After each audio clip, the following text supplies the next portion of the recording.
Hey, good evening from Houston, Texas, United States of America. This is Smart, Mado Ajaja, the convener of Open Nigeria and Africa Unite, and the anchor of Nigeria Now at ONN, and the Nightingale Radio International from Houston, Texas, US of A. Happy Easter to our viewers from Nigeria, across Africa, and around the world. My name is Smart, Mado Ajaja, the CEO of ONN and the convener of Open Nigeria and Africa Unite. I hope you guys are having a great Easter celebration. Today at our station, we are celebrating an iconic woman, my mother, Ajuwe Grace, Ajaja, from Abavo, in Ika South local government area, Delta State, Nigeria, who passed 11 years ago, exactly on this historic day. Yes, on Easter morning. Yes, April 20th, 2014. It was an amazing moment. Amazing in the sense of how it happened. My brothers and sisters had gathered to celebrate Easter. And there was a national conference, Abavo National Conference, going on right there at Abavo in my hometown. And I was at the forefront of an event. Yes, a change event taking place at that time, in my hometown. Yes. She was like praying because of my level of involvement. Yes. And so many things happened prior to this day. We didn't know that this woman was working out, planning out everything as if he had a premonition about the imminence of what was to happen. Yes, she was something else. I tell you. I want to tell you something. A day before that day, she called me. She called me. I was so excited. As usual, whenever she calls, we stop for hours. She called me and said, hey, listen, Smart. I am your mother. I know the son I have in you. You fight for others. You sacrifice for others. You stand up for others. But I want to ask you of something. I said, what is it you want to ask me about? What you're asking from me? He said, okay. Are you coming home anytime soon? I said, yeah, I plan to come home in the summer. He said, okay. I said, what's up? Are you this old now? Do you need some walking stick or what? She started laughing. He said, even though I am old, I never need a walking stick. My mom could pass for a 60-year-old woman, even though she was in her 80s. And then she told me, there is something I want you to do for me. You are an activist from God. But I want you to slow down because I want you to be at my funeral. I want you to bury me. Slow down. Slow down everything you are doing. I know you. But you have to slow down. I'm telling you. So you'll be there when I'll be buried because I want you to be at my burial. I said, what is it? Are you this old now? She started laughing. I said, no, but I'm serious. You slow down. Slow down. Slow down, smart. Once it is done that I am buried and you are there,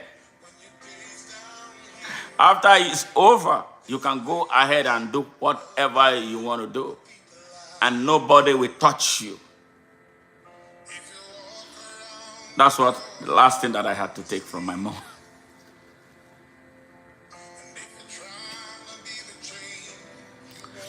I didn't know that was going to be the last. I had to slow down.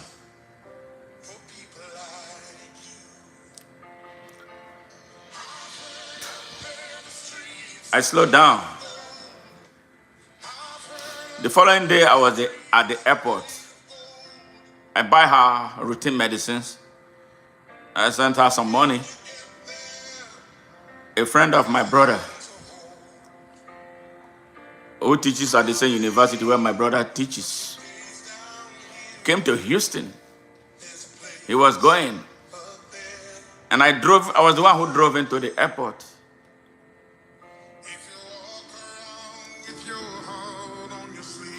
We were at the airport.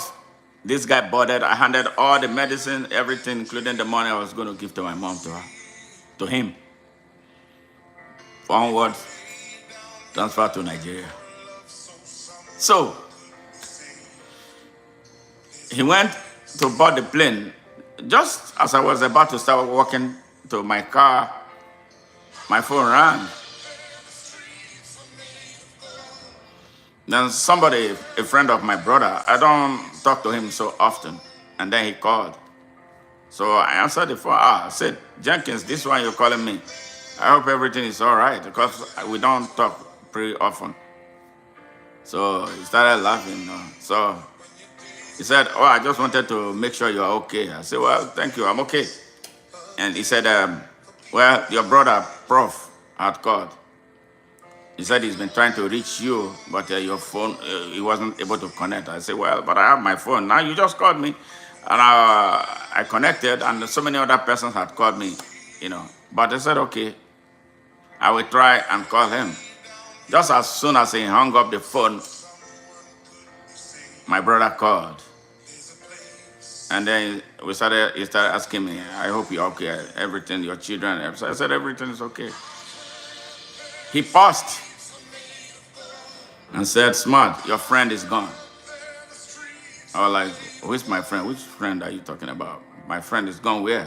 I said, I just escorted Professor Adekpo into the plane. He's gone on his way back to Nigeria with my mom's thing. He said, your mom, your best friend is gone. I said, who is my best friend? He said, Mama, your best friend is gone. Yeah, I said, gone where? He said she passed about 10 minutes ago. Yeah, that was it. Then I didn't want to take his words for it, so I called my immediate younger sister. So once I called her, that one started wailing and crying and howling and all that. That was when it dawned on me that my mom was really gone. Yeah, I had to manage myself, drive home, and I broke the news to my children. Then we started hearing things about all that my mom did before she passed. Everything, including her oldest niece who came to visit her. She was supposed to spend one day. She ended up spending a whole week with my mom. Every time this woman wanted to leave, my mom would keep hugging her and never let her go. Until the very last day, I think the 6th or 7th day, she told her, you can now go. Then there was another one, one of the youngest nieces, who took care of her my grandmother. That's my mom's mom. My mom told her, when my mom died, they did not treat you right. Especially with the way her things were shared. They didn't give you enough, but I'm going to give you half of mine, my jewelries.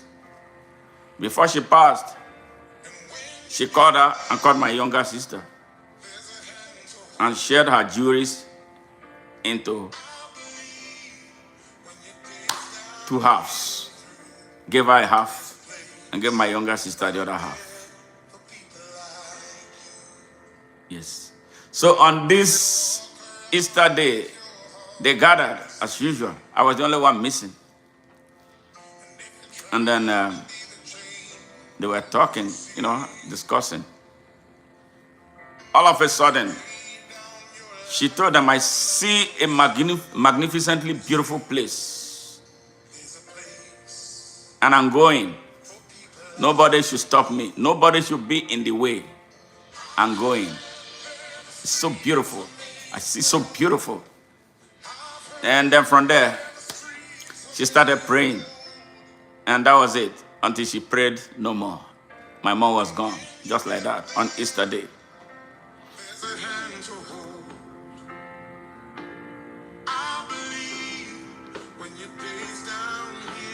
My mom was a devout Catholic.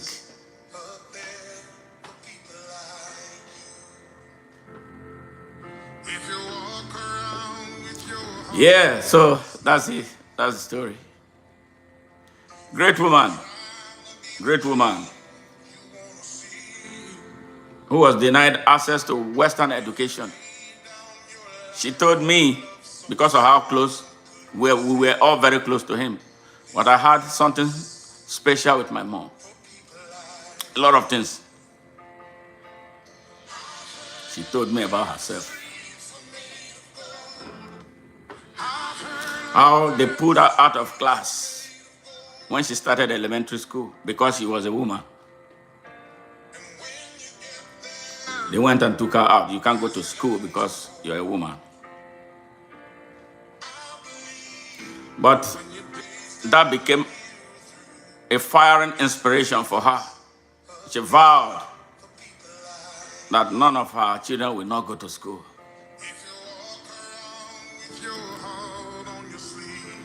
Even though she did not go to Western education, she didn't have Western education.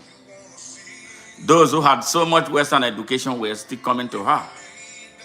She was a counselor, she was an advisor, she was a leader, she was everything. A total human being. Yes, there's a place for people like her. Yes. They pulled her away from school. And then the next thing to do was to get married. And then my mom told me about a lot of men who had come to ask her hand in marriage. I'm lucky that she chose my father. I'm happy. I told her, I am happy that you chose my father. Some of those people who had come to seek her hand in marriage, I couldn't imagine those being my father. And then my father was the one who put the least effort. Because it was like a riot act to her by her oldest brother, who was like a lion, Mr. Francis Okoloko. I need to do something about him. That man was another great man. Everybody from there, great people. See, he was the one who brought my father and said, here, this is your husband. Just like that. And then she couldn't resist. It's not like now. I thought that was dictatorial, but that was true. She accepted it. And that turned out to be the best decision she made because of what my father became, what my father turned out to be. A good husband, exemplary father, a lion, a fighter. Yes, a man who took care of his family. Very responsible. Yes. So there were times when I corner her I was say, this man you were showing me, I was like, whenever we saw any of those men, I say, it was that one that you said wanted you to marry her. Oh my God, I couldn't have imagined this man being my father. I would be laughing and stuff like that. It was that. And then we started growing. I am the fourth of my mother's children. My older brother, the professor, is the oldest. There were two persons in between us. So that is why I never say that I'm the second. Even if the death of those two before me made it through me to that position of being the second. I was the fourth, and I want to maintain that position. If you ask me, I'm my parents' fourth children. Then the trouble of Nigeria started. 1966, Nigeria started shaking. Then before we knew it, it became bloody. The massacres of the Igbos everywhere in Nigeria, especially in the north. My mother never told us about north. They told us, our parents told us that we were Nigerians. There was nothing like north and south. We never knew hate.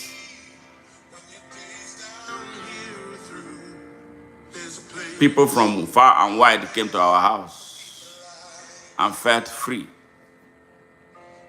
We fed them free. They felt loved and wanted, and then continued to come back. I don't know, that's why I don't know hate. So when I see hate, I try to imagine what goes through the mind of those who hate people for no just reason, because the person is not from your place. He doesn't speak your language. He doesn't worship the same type of God that you worship. We don't know it. So I find it very difficult. Hate, mischief, jealousy. You want to be jealous of someone. He told us, no, you don't have any reason to be jealous. Everybody has his own pathway. Follow your path, you will succeed. Hold tight to whatever you believe, and you will never get lost. Yeah. The troubles of Nigeria at the time turned bloody. Unfortunately, along the line, the two of them, both parents, became sick. Yeah, I started making decisions on the life of my own parents at a very young age. 8, 10. My brother was older. He took charge. And in the period when they were both sick, my mom would come back home telling us, the doctor says, I'm going to die, I'm not going to make it. Then he would tell Patrick, my older brother, he would tell him, wherever you go, even if you go into a hole, take this your brother and sister with you. Get into that hole with them. Do not allow anything to stand between you and them. And all of us will be crying like tomorrow is going to be the last. We went through this until the genocide was over. And sadly, we lost one of us, my immediate senior brother. Yeah, Godwin. Yes. How did he die?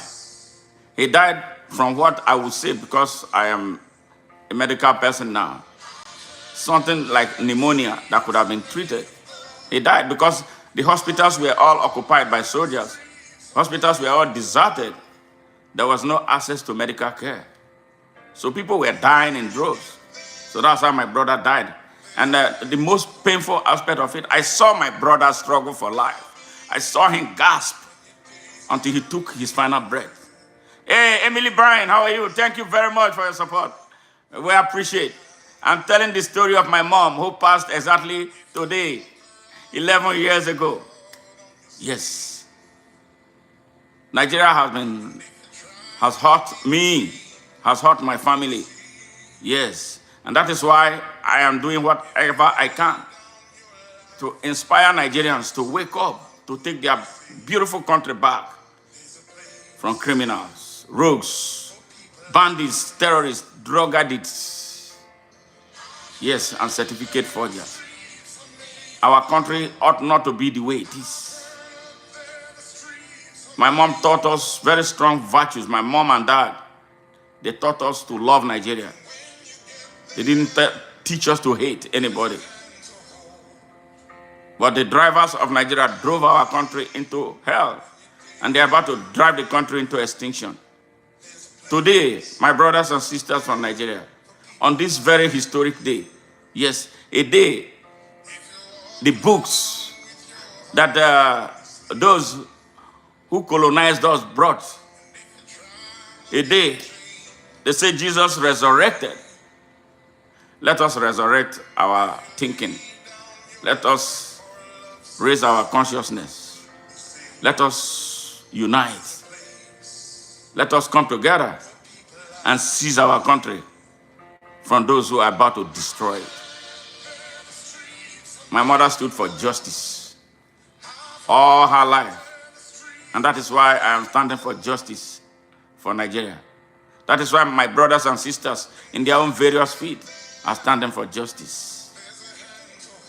We can make it happen.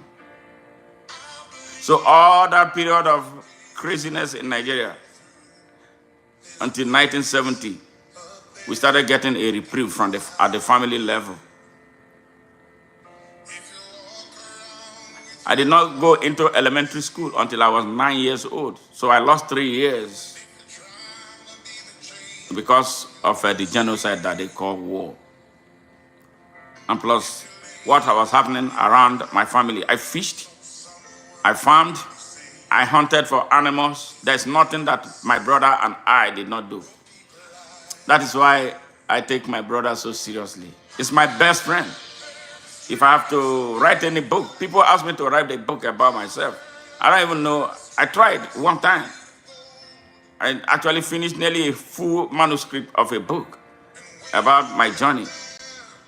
But sadly, a Nigerian youth that I had employed here in the United States, yes, stole my computer, including 2 manuscripts of books that I had written about me, my life journey, and about my deal with the FBI here in the United States.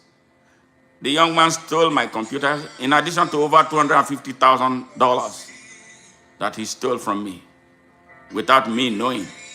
I was running a bookstore. He opened a parallel online bookstore and was selling my books. Yes, so he was a competition from within. Very dangerous.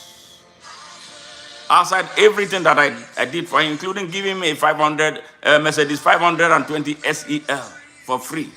It's not my brother, it's not my son, I don't know him. The only thing was that we're both Nigerians, and I fell in love with him. He came, a young man who did not have nobody here.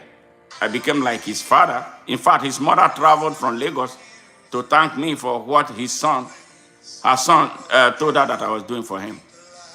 But when this whole thing happened, the mom stopped answering my calls. Her sister in Boston stopped answering my calls.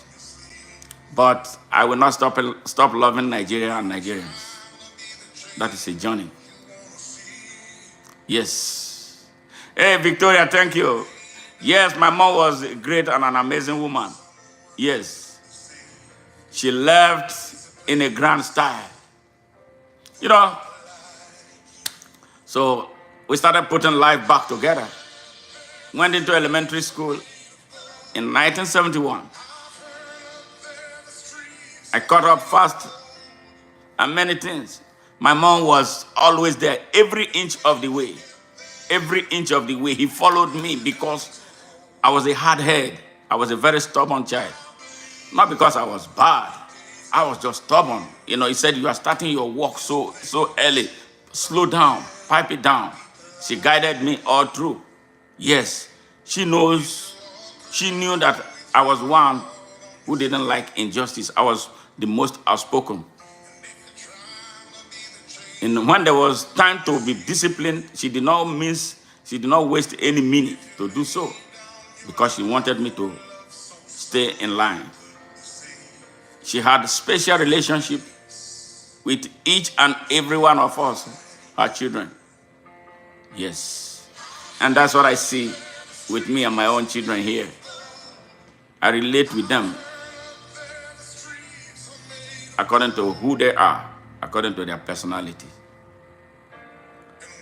There were times I had to be denied something in line with our tradition. I never ate new yam when new yam came out. Every other child will eat new yam, but they made sure that new yam never got into my mouth. At the time, I kept like rebelling. What the hell is this? Why is it that I cannot eat this yam? One day she sat me down and explained the reason to me. He said, you are a little different. There is something about you. That is why we do that. It's not like we don't love you. We are not punishing you. But I just wanted to let you know. So I just forget it. So it became part of my life. So when there was new yam, I didn't care about eating until certain things had to be done before I will start eating. There was something that they usually do before I will start eating new yam. I never ate new yam like normal children, but I was treated a little different. They were a little bit lavish with treating me a little different from others. So sometimes I begin to ask why, And the good thing, my brothers and sisters were not the jealous type. They seem to understand, especially the older ones. They understood what was going on. So everybody treated me so special. Even outside immediate nuclear family, my uncles, my aunties, there was something about this smart. Everybody was interested in my progress. Everybody was interested in my welfare. Everybody was interested in what I was doing. They made sure everybody protected me until I grew up. And in that family, especially my mother's side of the family, they took turns to die. It was according to seniority until the very last one. Yeah, it was like, I don't know what it is. They took turns from the oldest, the next one, the next one, the next one, the very last one. And every one of them had a special relationship with me. On my father's side, the same thing. So this woman was something else. When you say a good wife, I don't know how to describe a good wife. A wife that was so supportive of her husband, supportive of her family. I never saw my mother and my father in a competition, in a fist fight. No, we didn't see that. It's not like they didn't have differences sometimes, but they knew how to come together. When the children were involved, they came together to get the job done.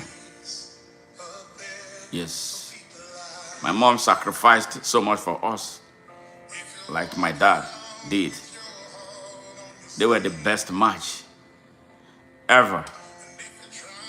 So if I have to seek for another set of parents, I would go for them if I had the choice. If I was given the opportunity to choose, I won't choose any other person. They were not the richest, financially richest people, but they were so morally rich.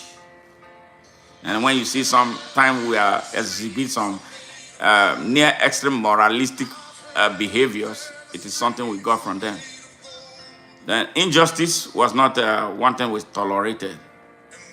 We don't tolerate it. We don't do it. We don't met it out to people. And we don't tolerate when it is meted out to us or others. Once we see it, we're going to stand up. Once we see it, we're going to speak up. Once we see it, we're going to rise up. That accounts for why I am what I am for Nigeria. Yes, I'm so proud to be a son of this iconic woman. I'm so proud. I'm so happy. Yeah, and I'm so happy with the way she conducted her last act. It was a clinical finish. Really, so clinical finish. Such a clinical finish. I remember when I graduated from School of Nursing, I think it was a year after my father died. Oh, the same year. And my father's passing was so much for my mom to deal with. So I decided to not go anywhere to look for a job. I stayed at home. I was at home with her for 1 year, just to make sure that she was okay. My brother was all over the place.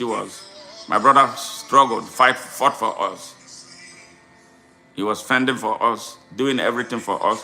When my father was sick, he was the one who took charge of the hospital bills because he was the only one working.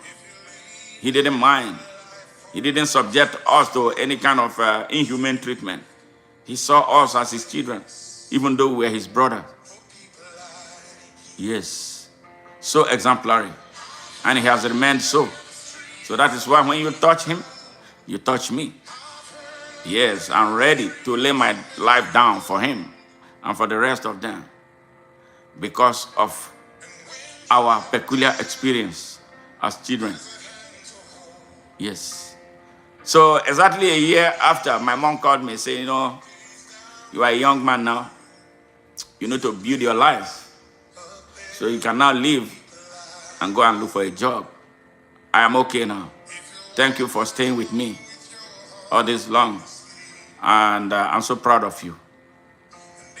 Actually, staying at home helped solve some problems. Because there's something about, I don't know if it is an African thing or it's a Nigerian thing.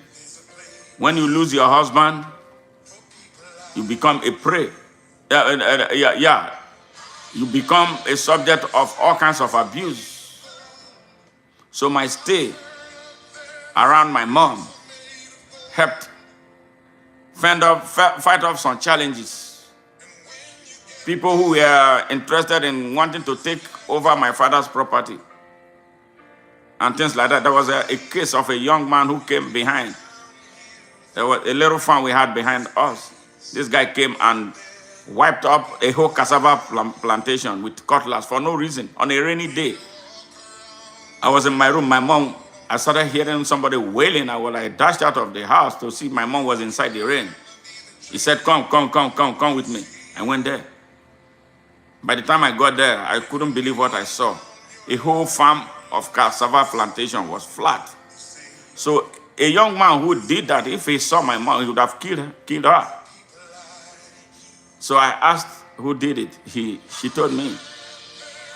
That was the first and the only time I've been to the police in Nigeria. The first and the only time I've been to the police in Nigeria. It was a sad experience. I'm talking about 1987. 1987. The first and the only time I went to the police in Nigeria.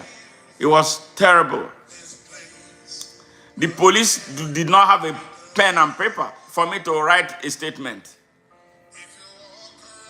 And for them to effect an arrest, I had to go and charter a vehicle for them to effect an arrest. And then when they eventually arrested the guy, the police was coming for me to give them money. I said, no, I have no money to give to you. This guy violated us. Why? It's supposed to be between him and the state. Why am I giving you money? So the police in Nigeria has been rotten for a very long time. They just got worse. So I told the police, I am not giving you any penny. So the case went on, and then the people started coming to beg. Oh, this guy is related to you. Let's not take this matter to court because he will go to jail. I said, yes, that's what I want. If he saw my mom there and then killed her, would you be coming to beg me? And then how will she come back from the land of the dead? Anyway, after so much pressure, we gave the guy an undertaking to sign. That was our own way of enforcing the law. He signed that he will never come around there to trespass. So exactly a year after, my mom said, okay, you now go out, it's time for you to go and start building your life now. You're a young man, so you go. I'm going to be all right. So I left and I went to Kano. I got to Kano. That was when I started seeing the shock of my life. By 1988,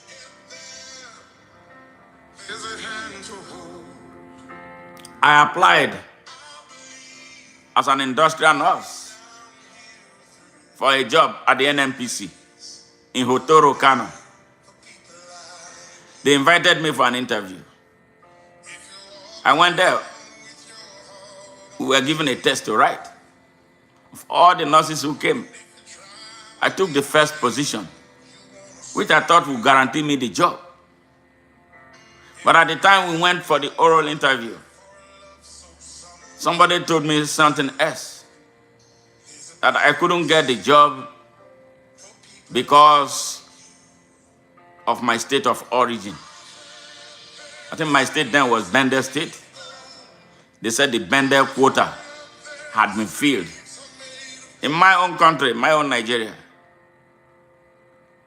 Wow. I said, really? Yeah. And then another one pulled me to the corner and said, you know what? You can change your name and pretend to be from Kano State. Since your middle name is already Mado, all you need to do is to add AH so that your name will be Ahmado. And then he said, you can go further and become a Muslim. I said, really, me become a Muslim because I want a job in my country? Why do I have to change, become something that I'm not supposed to be or that I don't want to be because I want a job in my country? Then that was when I quickly said, yeah, Nigeria is in trouble. Yes, Nigeria is in trouble. That was when I started seeing the trouble with Nigeria. Though I am a Nigerian, I wasn't a Nigerian. I had to be a Muslim. I had to change my name. I had to change that now I'm a Northerner in order to get a job in the Federal Republic of Nigeria, a country that my father and my mother are aborigines. So I refused. So I told them, go to hell. I don't want the job. So that's how I left that job, but the impression never left. I felt so sad, so sick, and I'm still sick. And if you see that I am irate to the extent that I am, that is one of the reasons. It wasn't too long before the one that convinced me beyond reasonable doubt that Nigeria is indeed in trouble happened. 1991 Kano riot. I am not a Muslim. I am not a Christian. I am a Nigerian. I am an African. I don't wish anybody to identify me based on my religion or based on where I come from. I want to be identified. I don't want to be identified as a Southerner, identified as a Northerner. I want to be identified as a Nigerian, period. That was a blaze. So when Reinhard Bunker came, that year of 1991, to preach the gospel of Jesus Christ to those who care to listen, I didn't go. I got off from work and was heading home when I heard that there was something going on inside Kano. Everywhere was on fire. They were killing a lot of people. I stopped this taxi driver. He stopped. He said, where are you going? I said, Gidan Zoo. In house, I said, okay, Shiga, which means enter. We started the journey. He took me through the old city of Kano, the old ancient Kano city. Once we got into the old ancient city of Kano, we saw this huge mob with dangerous weapons, cutlasses, axes, and all kinds of dangerous weapons. And then this driver stopped and told me to get a soka. I said, no, soka ina. He said, down like a soka now. Get out of my car now here. I said, somebody me. Take me back to where you picked me up from. He said, nah, Bezenje, I am not going back there. Kasoka now, Yensu. Yes. So I had to disembark. And I just gave up. I said, okay, if this is it, they are going to kill me anyway. So that's it. So he brought me to where they would kill me. You know, as soon as I got out of that vehicle, that was all I knew. I didn't know anymore. How I passed through the mob, I did not know. Because definitely I was a target for that murder. But the Almighty took me away. In a way that still confounds me today. But wait until you hear the next one. Yes. I found myself in the campus of Bayero University, Kano, BUK. When I got there, the school was desolate. Nobody was in school. Everybody had run. So I managed to come out. I saw the ancient Kano wall, over 1,000-year-old wall. So I started, and there was a rail line beside it. I started following the rail track. Saw burnt vehicles, dead bodies. I kept on. You know what? Fear vanished. Fear vanished. There was nothing to be afraid of. I was already in the gallows of death. So what? So I walked beside the Kano city gate wall, the wall, until I got to a place they call it Gandu Albansa. And at Gandu Albansa, I saw another mob, little kids, the one they call Al-Majiri, mostly children, outside children, that are abandoned by the corrupt, evil, savage, and feudalistic oligarchy in the north that has over 30 million children right now in the streets of Kano, Katsina, Sokoto, Meduguri, Zamfara, Kebbi, and everywhere. That they deliberately refuse to educate them so that they can be easily accessible to them to cause sectarian violence and kill people who are supposed to be Nigerians, but not immediately from that part of the north. To destroy them. Yes. So when those boys accosted me, I was able to fight my way out until I got to where I lived. So I managed to get into the place. Now, the next challenge was, how am I going to get through the night? There was no phone to call this mother of mine, but I knew that she was praying somewhere. She heard that there was something going on in Kano. Based on what she told me when I eventually went home, she told me I did not stop praying. Yes.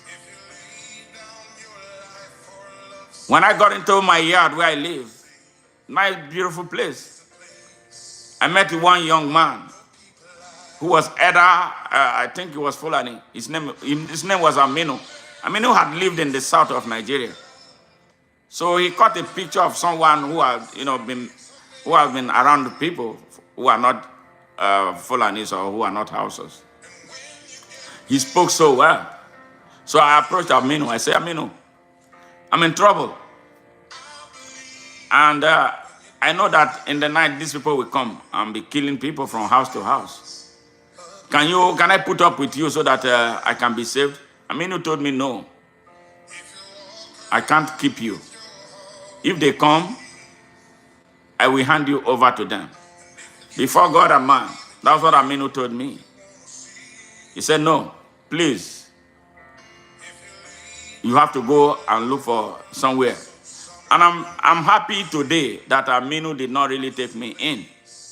He could have pretended to be a good person, and then when I came out, he hand me over to them for them to slaughter me.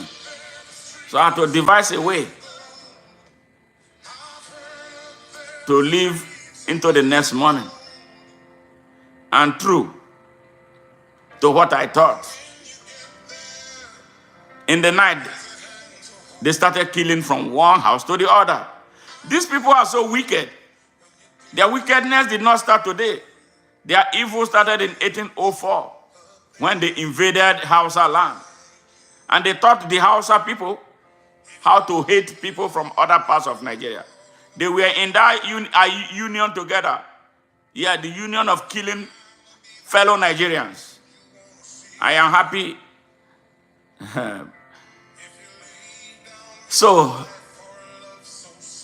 I made it into the morning. Now there was an urgent need for me to get the hell out of that place. I first came out, I saw those boys again, then I ran back. After a few hours, I came out. Then I saw this young man, I think he's from Plateau or Benue State. I think it was Benue Plateau State, they called them then. And we became friends instantly. He started telling me his own experience where he lived. So we started trekking. We got to the airport road in Kano. We were heading towards Sabongeri. We were almost there when they grabbed him and slaughtered him in my presence. They killed him.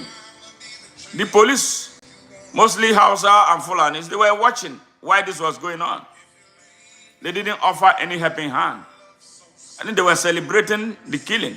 They enjoyed it. You hear them say Alhamdulillah when they kill a fellow human being. I love my mom. I love my mom. I love my mom. So they killed this guy and then came for me. The guy brought his dagger to stab me in the chest. So I took it with my forearm right here. Right here, see the mark? Everlasting. Yeah, for being a Nigerian. For being a Nigerian in the north of Nigeria. This madness got to end. If I'm going to be the one that will lead the destruction of that north, that evil north, I will lead it. That's why I don't want to hear north. I don't want to hear. To me, it means evil. It means death. It means massacre. It means blood. So anytime you tell me you are a northerner, it makes me sick. The North is not a good name. Let's change it. That is why I'm advocating for open Nigeria, where there will be no need to be identified by a region.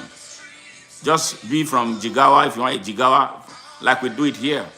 Texas, Ohio, Oklahoma, New Mexico, and all that. But no more in northerner. North means evil. North means death. North means retrogression. North means slavery. North means destruction of Hausa children. North means subjugation of the Hausa people. North means rape. Yes. North means nothing good. I don't wish it on my enemy. I am not a Southerner, I'm a Nigerian. If those people who drive this northern bullshit, if they don't want to be Nigerians anymore, they can go and form their country. We should not fight them when they decide to leave. Yeah, we need real country. We need to build a real country. We need to build Nigeria the way a country should be built. I love my mom. So when it was over, I managed to get to Sabongeri, and then this woman grabbed me from behind, telling me, you are bleeding, you are bleeding, you are bleeding.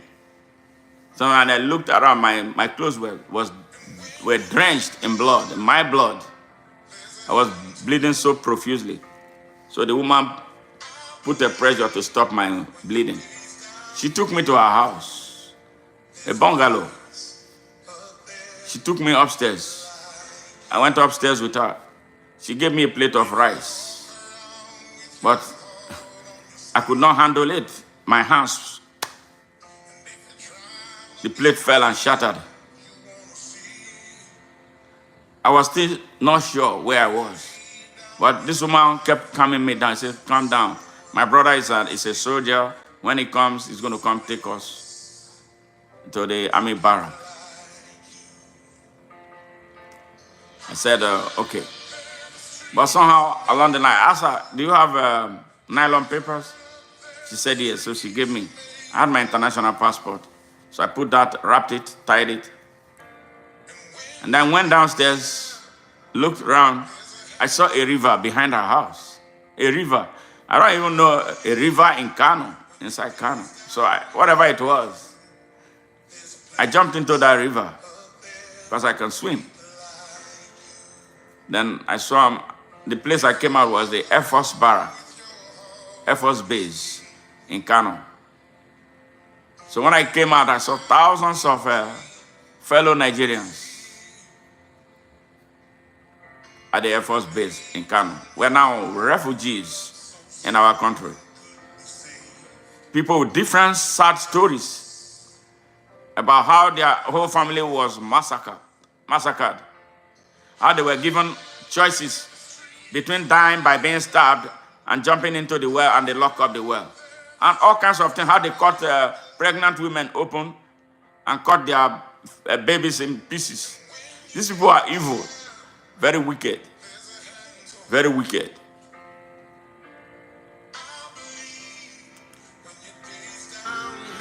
It was sad. And at this time, I was at the School of Orthopedic Nursing. So I just had to finish. As soon as I finished, I started thinking about leaving Kano. That was how I left Kano. I left Kano in 1992. I just had to finish and then leave. But every night, I was not sure of myself. Until I finally left Kano. A part of my country, a part of Nigeria, where I come from. So when the whole thing was over, I managed to travel home. I met my mom. My mom was so happy. She started crying. You are not going back to that place. Don't go back again. They don't like us. Don't go back there again. I said, Mom, I'm in school. Let me finish. I went back to our backyard. We had orange plantation. Guess who I saw? Some people who now call themselves Northerners. They will come to pluck the oranges. They buy them. I saw a heap of oranges. I said, these same people who killed me, who nearly killed me, you have them in your house, Mom? You have them? I'm going to kill them. Hey, my mom said, no. You know we are not like that. We know, don't do this, don't do this. So she held me. I wasn't going to kill anyone. My mom held me and said, don't do it. We are not like them. We don't kill people. So I started engaging the guys in Hausa. They said they are not part of those people. Their own is peace. They said, we are Hausa people. We don't kill people. Please, Danla, Yakuri. They started begging me. And please forgive and all that. So they did their business, picked out their oranges, and went away. My mom was a good woman. And I will continue to celebrate her. We will continue to celebrate her for what she represents for us. Yes, I don't know how to express myself about the greatness of this woman. And as an activist, her last act on earth will wow you. You know the big corporation they call Julius Berger. They were constructing a railroad. I think that's the railroad that they are using now in Nigeria. They had a camp in my hometown at Abavo, and they were generating a lot of waste. When they accumulated so much waste, they were looking for somewhere to dump their waste. They approached the corrupt traditional ruler of my place at the time.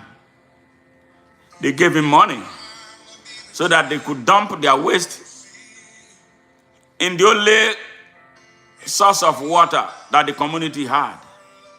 That's the Abavo River. So my mom got wind of this, that they had given money to the so-called king. And he accepted it. A king. Is a king not supposed to care for his people? Is a king not supposed to care about the welfare and the safety of his people? The fake king collected money from them and told them to go ahead and dump their waste inside his community's only source of water supply, to pollute and kill the people en masse. So my mom said, no, you won't have it. You cannot. She mobilized. She mobilized like never before, because that's one good thing she was good at, mobilizing for action. She mobilized the people. He mobilized her fellow women. And they went and laid siege and stopped Julius Berger from dumping their toxic waste inside the Abavo River. This is a woman who did not go to any Western school. She did not have any degree in environmental toxicology or environmental science. But she knew the dangers associated with dumping toxic waste in an environment. She stood out like a colossus, mobilized her fellow women to stop Julius Berger. I salute my mom. I love my mom. I love my mom. My mom taught me, he said, no matter what a woman does to you, no matter how angry you are for something a woman does to you, never put your hands on a woman. Never be on a vengeance mission against a woman. And I hold that dear. I have faced some very serious challenges that could have turned me into a monster. But all I was seeing was my mom telling me, stop, don't do it. You remember what I taught you? Don't do it. Don't do it. Don't do it. That was all I saw. Don't do it. And I did not do it. And I'm happy today. What a great mom you are. We love you. Hey, thank you, my viewers, my fans from Nigeria, across Africa and around the world. Thank you very much for being part of this stream. I needed to really offload what I've had on my mind for a very long time. This is just a little part of my mom's story. Hopefully in the next edition, I'm going to specifically tell you who this woman was. From birth to 2014. My mom passed at the age of 87. But at the time, she could still go for looking at how she looked and how active she was. You could take her for a 70-year-old woman. She was very strong. She was very conscious. She didn't suffer any memory loss. It was like she was ready to go, and she decided to do it that way. I wish I can make that kind of a decision. He did not suffer us. We did not go through any type of difficulty. She performed her act. She did her work. And when her work was over, she flew away. All right. Happy Easter to everybody. And I love you guys. Bye for now. Hey, Victoria, thank you. And all those who joined. Emily, thank you very much.